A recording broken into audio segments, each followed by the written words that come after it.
falasse qual é a sua impressão particular sobre a conversão do manicômio, assim posso chamar.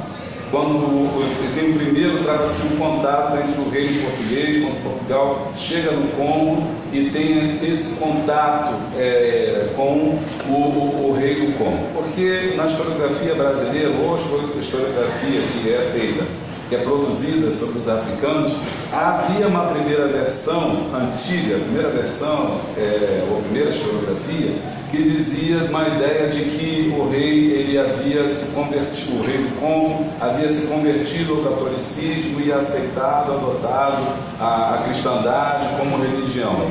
Nos últimos tempos, já temos uma outra corrente historiográfica que diz que, até aqui em certo ponto, isso foi bastante interessante para o reino do Congo, porque ele conseguiu, a partir dali, ter uma certa autoridade, um reconhecimento de fora, um reconhecimento externo, né, sobre todos os outros grupos étnicos, ou todos os outros reinos. Então foi uma troca, ou seja, não houve ideia de submissão, mas pelo contrário, o que eu estava falando sobre a ideia de império foi muito esclarecedor, porque quando a gente estuda aqui no Brasil, a gente imagina o Congo, mas não tem a dimensão, o tamanho da dimensão geográfica, econômica, do poderio que você descreveu aqui para a gente. Então, Congo era um império realmente nessa época. Então, essa ideia de que Portugal chegou e impôs, não foi, acho que a ideia é mais uma negociação mesmo. Eu queria que você falasse qual a sua posição sobre esse primeiro contato entre portugueses e o rei. Devemos compreender, para começar, que os portugueses vão chegar lá, no Reino do Congo, em 1482. Quando os portugueses vão chegar lá, vão entrar em contato com o Manicongo, de Singapura, o primeiro rei conhecido na história do Reino do Congo, o Reino do Congo da Singapura. O que se aconteceu? Se aconteceu o seguinte: quando os portugueses vão entrar em contato com o Manicongo, o rei do Congo, eles vão falar que se você aceita nossa religião, você vai ter um poder que você nunca teve. O Manicongo, na verdade, o Manicongo nunca compreendeu o jogo dos portugueses. Donc, na verdade, os portugueses tiveram a ideia da dominação. E como hoje o Júlio César vão te falar, o Júlio César, se você aceita a minha religião, você vai ser capaz, por exemplo, de conhecer o que acontece na Paraíba, no Brasil, no Brasília, em São Paulo, ao mesmo tempo. Então você vai se considerar como um tipo de pequeno Deus, sim. Donc, na verdade, isso aconteceu o seguinte: os portugueses vão mentir o rei que se você aceita a religião da Igreja Católica, você vai ser o mais poderoso e você vai ficar sempre no poder e você vai ter uma dominação grande no seu império ou no seu reino. E o rei vai aceitar. Mas quando o rei, vamos fazer assim, o rei vai ser batizado em 1491.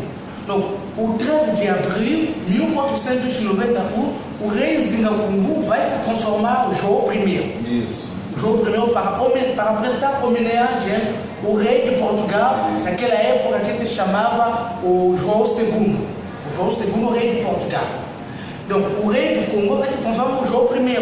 E quando vai se transformar em João I, em 1501, o comércio dos escravizados começou na história do Congo.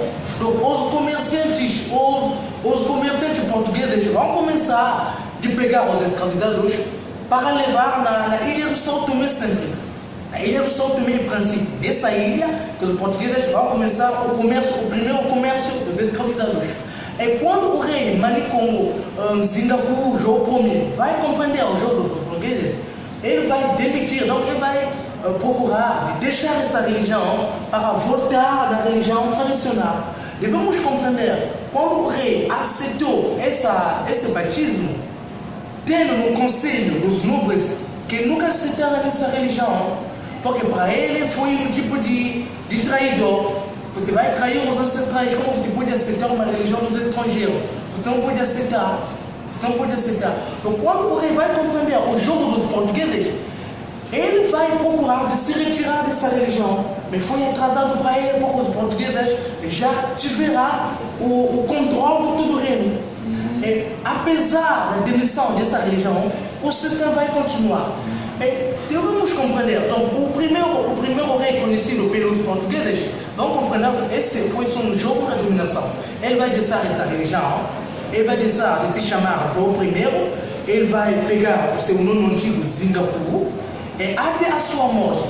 E devemos compreender também quando os portugueses chegaram no reino do Congo, o rei já foi velho, nasce velho, então perto da sua morte. Então, ele nunca teve a força de combater os portugueses, que naquela época, devemos compreender, no século XV, então, na Idade Média, o Portugal parece como hoje Estados Unidos, um país muito poderoso que teve um poder de fazer tudo o que ele quiser, de fazer tudo no mundo. Então, o Portugal foi poderoso. O Portugal vai começar a controlar tudo. E quando o rei vai morrer, em 1506, o filho dele se chama Afonso, que foi batizado também no mesmo dia que seu pai, Afonso, no nome tradicional foi Zingaku, Zingaku, nome tradicional, Afonso, nome moderno, vai se transformar. Então, Zingaku vai chegar, então, depois da morte de seu pai, Zingaku vai chegar ao poder. Mas devemos compreender, isso foi um golpe porque na lei tradicional, o filho não pode chegar ao poder. O que vai chegar ao poder é o sobrinho. Porque até hoje, no Congo, se você é o tio... O tio é importante. Sim, o tio é mais importante que o pai. Nessa relação, a mãe tem o poder do seu filho. Por exemplo, eu me chamo Tomba.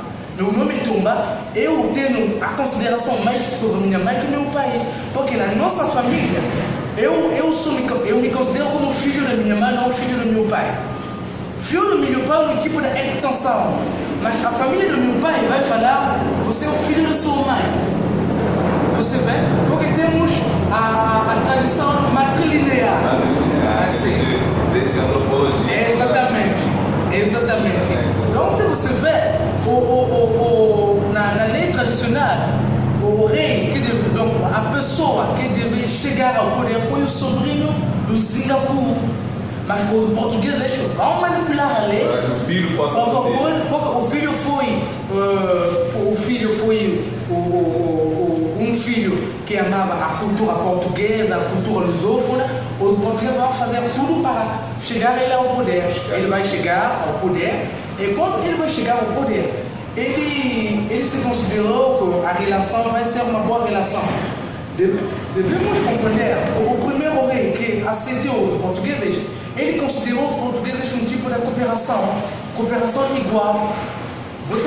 Vocês vão nos ajudar, nós vamos te ajudar. Um tipo de cooperação, uma parceria cultural e econômica. Então, o rei não sabia a ideia, a verdadeira intenção dos portugueses. É quando o Afonso, o filho do rei, vai chegar ao poder.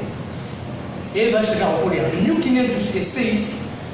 Ele vai constatar que o reino fica num jogo de escravidão. Muitas escravidões vão chegar. Ele vai ter também uma revolta do povo. Em 1520 vai ter uma revolta. Uma grande revolta do povo Congo.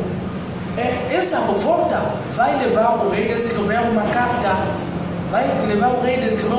A seu homólogo de Portugal, Manuel I, para escrever que tem que parar com essa atitude de levar os escravizados do meu país.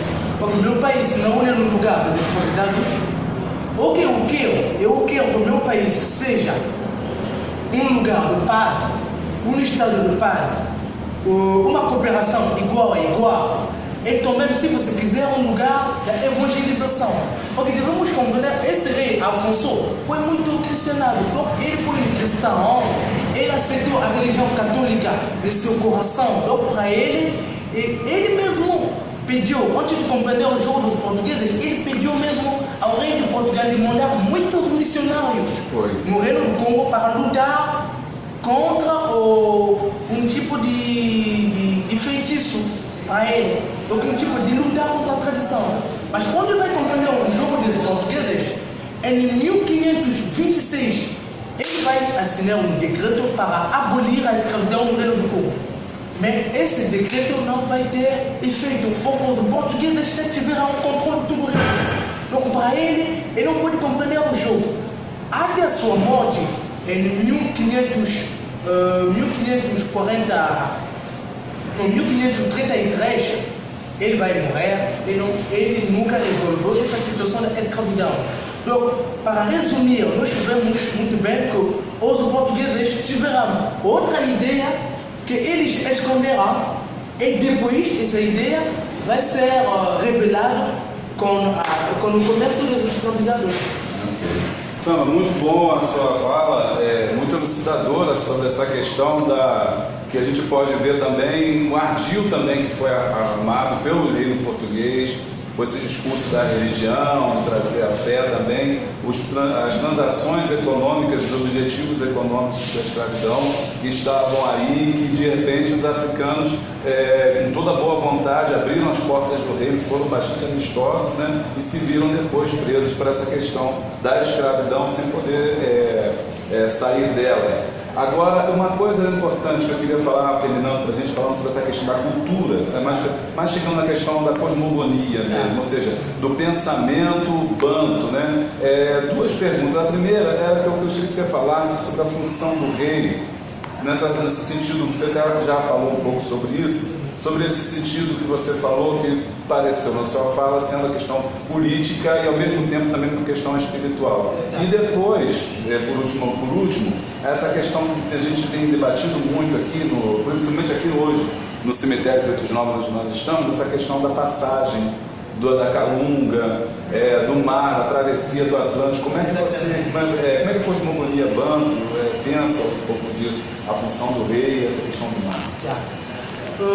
Devemos compreender que o rei teve um papel mais importante na cosmogonia Congo, a cosmogonia Banto, que chama Banto.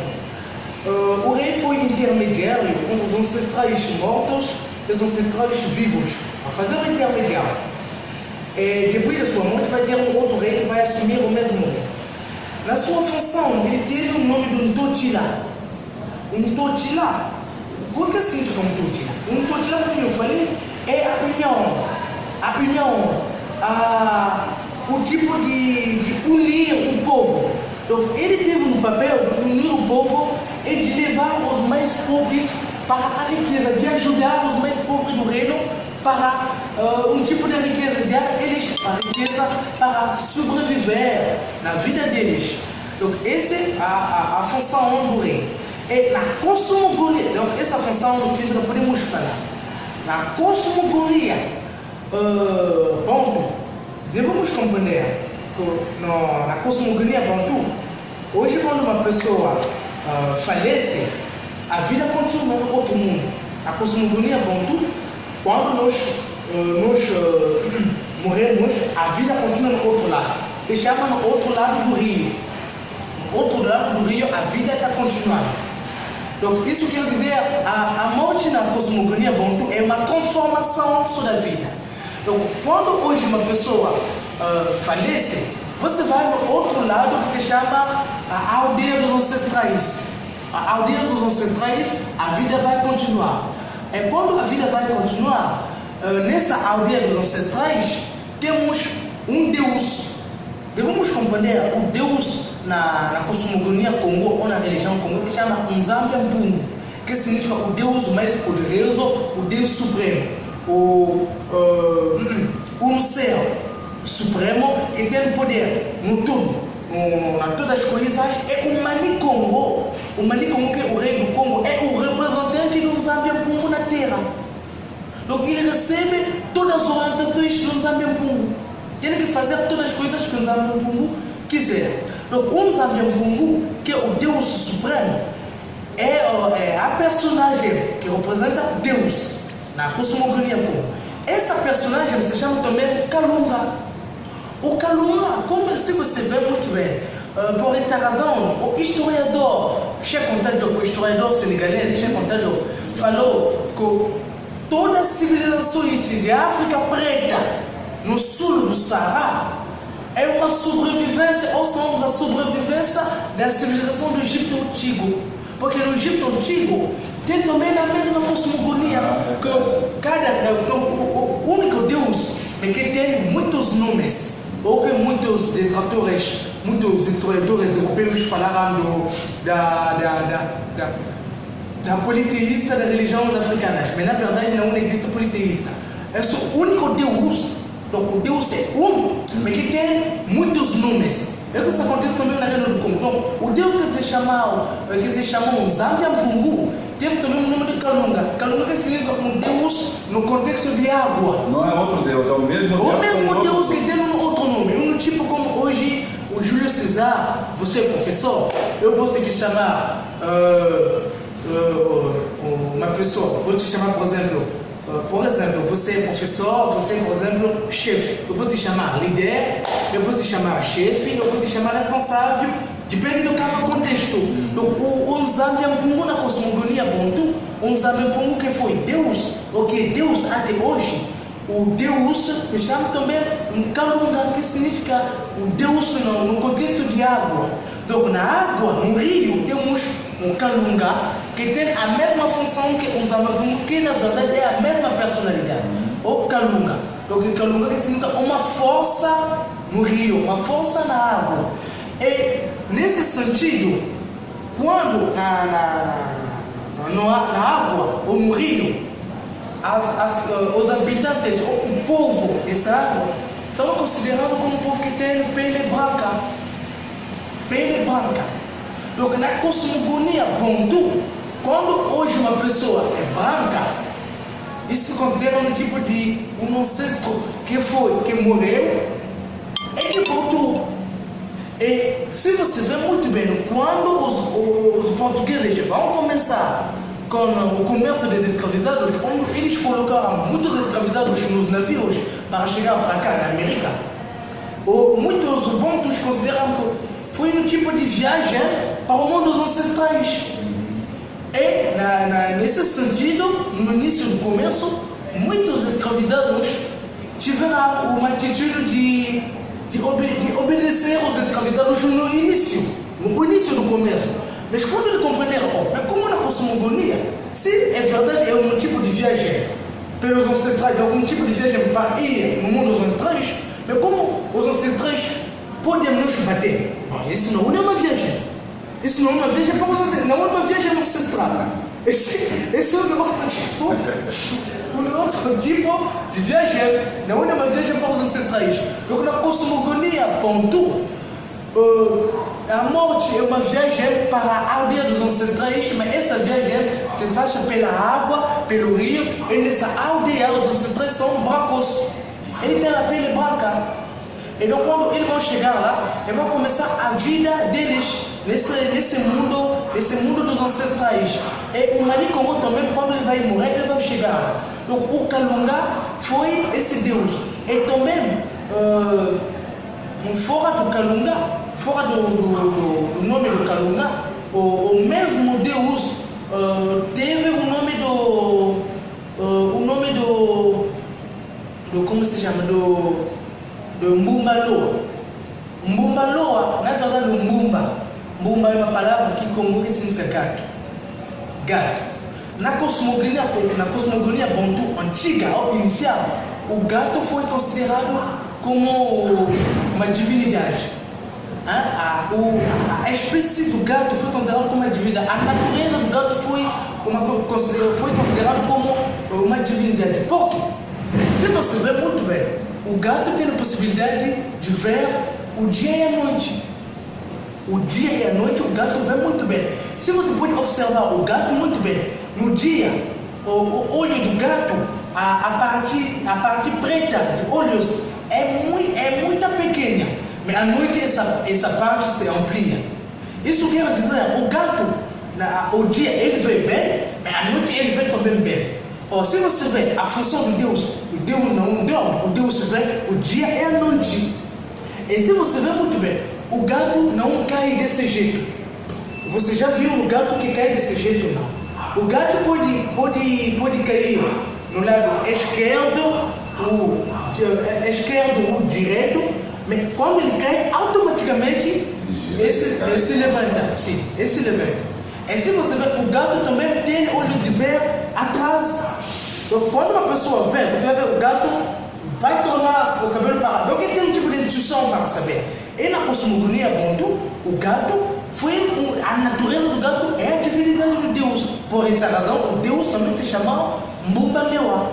Então, Mbumbalewa que é a divindade de Deus. Então, na cosmogonia Bantu, até hoje, na República do Congo, meu país, e na República Democrática do Congo, na Angola, no mundo Bantu, quando uma pessoa falece, não é o fim da vida, é uma continuidade da vida no outro mundo, no mundo dos ancestrais, no rio, fundo do rio, lá ele vai continuar sua vida. Mas tem que saber, se hoje sua vida foi má, sua atitude foi ruim na vida física, você vai ser castigado no mundo dos ancestrais.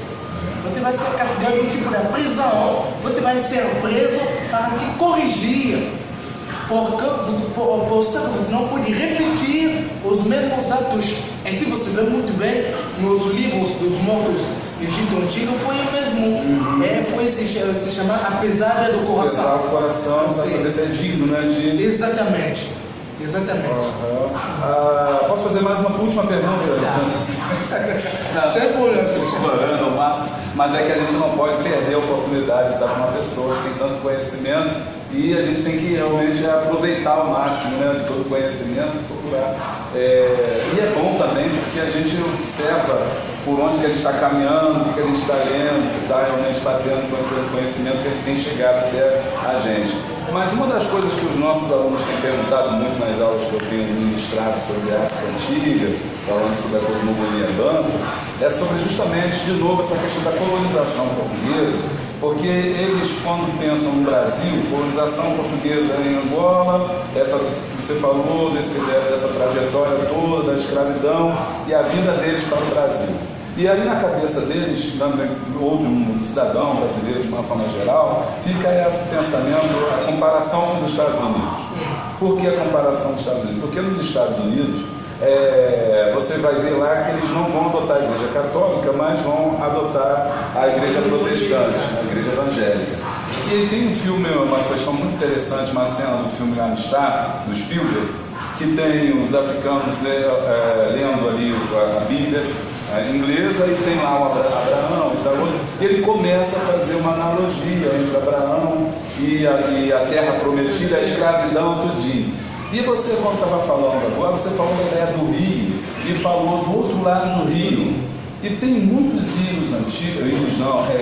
cânticos antigos, né, chamados de negros espíritos, né, que falam muito sobre essa passagem do Jordão, os negros das igrejas batistas do Sul, que falam muito sobre essa passagem do rio, quando eu atravessar o rio do Jordão e tal. Quando você falou essa frase, me remeteu logo à igreja protestante americana. E então, qual é a pergunta dos alunos? Eu falo assim, poxa, por que no Brasil você vê a maioria dos africanos e depois dos afrodescendentes, quando falamos em religião, eles dizem, não, ou tem que ser católico ou tem que ser de matriz africana, né? Tem que ser uma religião de candomblé ou umbanda. Mas nos Estados Unidos também tem o pessoal africano que foi para lá, né? Os afro-americanos, e eles não têm esse tipo de religião, já são protestantes. Por quê? Aí a gente tem algumas explicações, mas eu queria ouvir você, né? Justamente falar por que você acha que se deu essa diferença de religião entre os Estados Unidos, essa forma de religiosidade diferente também entre os dois. Qual seria o motivo? Devemos ver cada país. Os Estados Unidos foram colonizados pela Inglaterra, o Reino Unido. O Brasil foi colonizado pelo Portugal.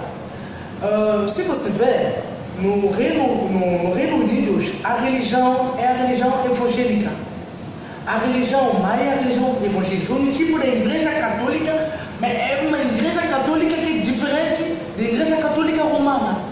Porque, se você vê muito bem, se eu me lembro muito bem, em 1822, vai ter um ato que o rei de Inglaterra vai assinar para cortar o monopólio da igreja da Igreja Católica Romana para se separar do monopólio do Vaticano.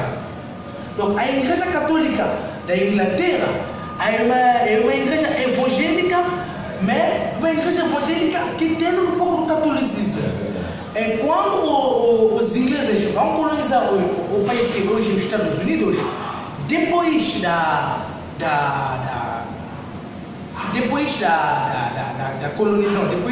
independência, a Inglaterra vai deixar os Estados Unidos e os Estados Unidos vão se organizar como um país. Devemos ver lá um tipo de transformação do pensamento. Uma transformação do pensamento. Qual o pensamento? Lá nos Estados Unidos, a religião, se hoje a igreja evangélica tem um poder mais grande que a igreja católica romana, devemos compreender, fora da religião mãe que vem da Inglaterra, que durante a escravidão, a igreja evangélica, donc, que hoje é a igreja evangélica, mas naquela época da escravidão,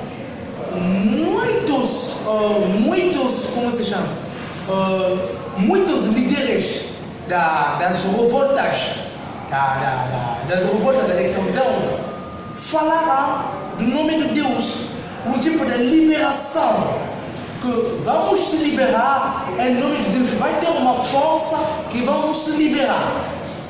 E mesmo se você pode ver, por exemplo, na revolta do Denmark-VC, que mesmo eu pesquisei muito que o Denmark-VC teve uma origem no Congo, Bantu, Denmark-VC, a revolta do Sono, que isso aconteceu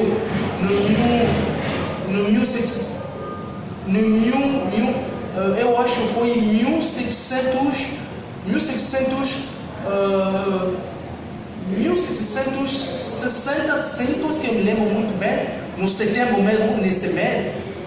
Também a pessoa que se revoltou, é verdade que se revoltou para reivindicar os direitos da liberdade e tudo isso, mas o nome de Deus foi adiante da revolta. Então, se você vê muito bem, mesmo Martin Luther King vai chegar depois, mas se você vê muito bem a história da revolta dos Estados Unidos, a sobrevivência culturais,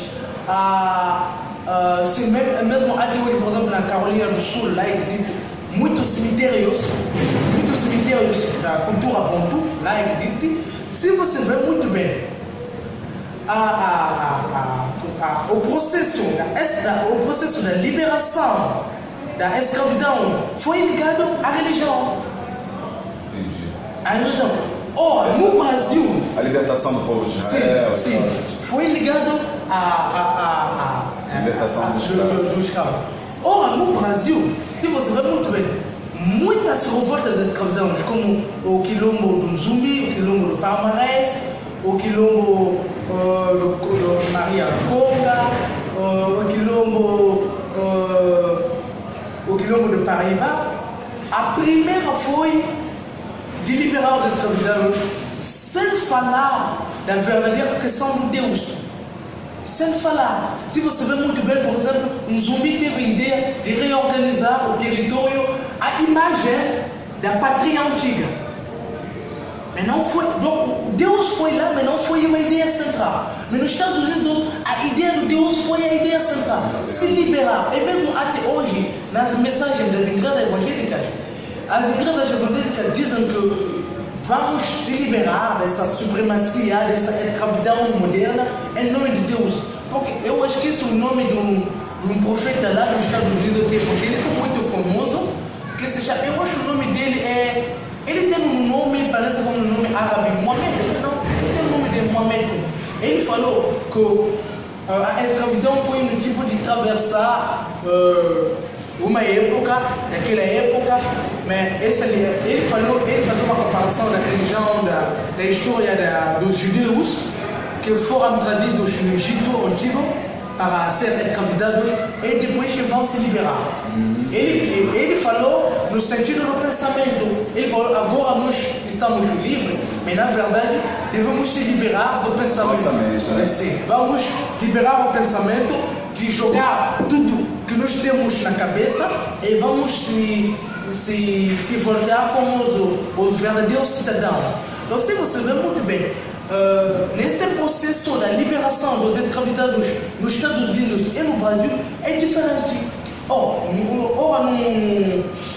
Aqui no Brasil, os portugueses também, devemos compreender, tiveram uma política de assimilação, de fazer o colonizado a imagem de português. Então tem que pensar como português, tem que rezar como português, tem que aceitar toda a civilização portuguesa. É mesmo até no Angola. Até no Angola existe. Você pode ver muitos angolanos que não têm nomes africanos. Um exemplo do presidente de Angola, Eduardo dos Santos. Se você nunca viu ele, você pode pensar no banco. Ou no brasileiro. É uma pessoa preta que tem a mesma pele que eu. Mas você pode achar que ele parece que ele é um brasileiro ou um português branco. Você vê, então teve uma assimilação. E se você vê, por exemplo, na história do Rio de Janeiro, muitas igrejas católicas foram construídas pelos escravizados. Então hoje, não só você é um pedreiro da igreja, mas tem que rezar também. Depois de construir, vai rezar. E vai rezar o quê? Na igreja católica. Então tem que aceitar a igreja católica. E também devemos compreender que o Portugal, esse foi um tipo de jogo de Portugal. O Portugal fez todas as conquistas em nome de Deus, que vamos conquistar para evangelizar. E na verdade não foi a missão. Você vê a história da escravidão. Como podemos evangelizar transformando as pessoas em escravizadas? Então você vê. Então foi um tipo de mensagem que vamos evangelizar no nome de Deus, mas na verdade foi um outro objetivo. Eu tenho que aceitar a religião. Então, se você vê muito bem, o Brasil foi colonizado, o território hoje que se chama o Brasil, foi colonizado em nome de Deus para fazer o Brasil um tipo de uma colonia de Deus, um presente que vamos oferecer ao Deus. Então tem que fazer com que todos os colonizados sejam católicos conforme a fé da Igreja Católica. Lá nos Estados Unidos é diferente. É diferente não só pela história da liberação dos escravizados, mas também na política dos ingleses. Os ingleses têm uma política que se chama indirect rule, então uma administração indireta, não de fazer o colonizado a imagem do inglês, mas fazer o colonizado de aceitar a cultura inglesa, mas sem fazer que ele seja totalmente como em inglês. E você vai ver também, depois da independência, os Estados Unidos vão se organizar sem pegar tudo da Inglaterra, diferente da Inglaterra. E se você pode ver muito bem até hoje, a organização política e mesmo social dos Estados Unidos é diferente da organização da Inglaterra. Nesse sentido, nessa dimensão, nós vemos muito bem que o processo da liberação e da colonização dos Estados Unidos é diferente do processo da colonização do Brasil com o Portugal. É isso. Muito bem. E nós estamos hoje aqui no cemitério Pretos Novos, que você conhece, né? Estamos gravando aqui hoje. E aqui você está sobre o solo onde foram sepultados milhares de escravos que vieram de África. E a questão mais assim que fica para nós assim premente é saber que esse é o único local, pelo menos que a gente tem certeza, que era um cemitério só de escravizados. Agora em Pádua nós temos descoberto outros cemitérios, né? Só que são cemitérios que dizem que é dos escravos, mas a gente não tem uma comprovação, porque naquela época também se sepultavam pessoas pobres juntas no mesmo local. Mas esse cemitério, a gente tem a documentação dele, livro de obras, falando que era só para pretos novos. E a gente chamava, a documentação antiga chamava de preto novo o escravo recém-chegado. De vez em quando aqui no IPN a gente vê algumas pessoas fazendo cultos em memória a essas pessoas que estão sepultadas aqui, porque não foi feito nenhum tipo de ritual. Essas pessoas estão aqui sepultadas, foram jogadas à flor da terra, como descreve isso lá no livro A Flor da Terra, de forma que esses corpos não eram sepultados, não eram colocados debaixo da terra. Então, às vezes você tem aqui cultos de várias igrejas, de vários segmentos religiosos. Já teve culto aqui da igreja católica, já vieram pastores também, já vieram pessoas da igreja de matriz africana também fazer sua religiosidade. Dado esse período, Axel, que eu pesquisei de 1824 a 1830, tem como afirmar a religião desses africanos que estão sepultados aqui? Se a gente pode dizer que eles são árabes, são muçulmanos, eles são católicos, ou não são nenhum tipo de religião? Você acha que tem algum problema também em fazer algum culto você não sabendo qual é a religião que essas pessoas estão sepultadas? Rapidamente, só essa última pergunta. Sua pergunta é tentar saber se tem uma religião. Se eles disseram que eles já tinham, em 1824 tinha a religião católica, mas tinha também outras religiões lá, ou só tinha a religião católica? Ou seja, eu posso afirmar que todos eles eram católicos? Eu acho afirmar que todos foram católicos, eu acho que podemos se enganar. Por quê? A religião islã chegou, os muçulmanos conquistaram a África no século VI. Donc, a religião dos muçulmanos é mais anterior que a religião católica na África. Quando os portugueses começaram com esse comércio de escravizados para cá no Brasil, os portugueses foram diferentes dos espanhóis. Por que diferente? Os espanhóis tiveram uma política de batizar todos os escravizados na África antes de chegar para cá na América Latina.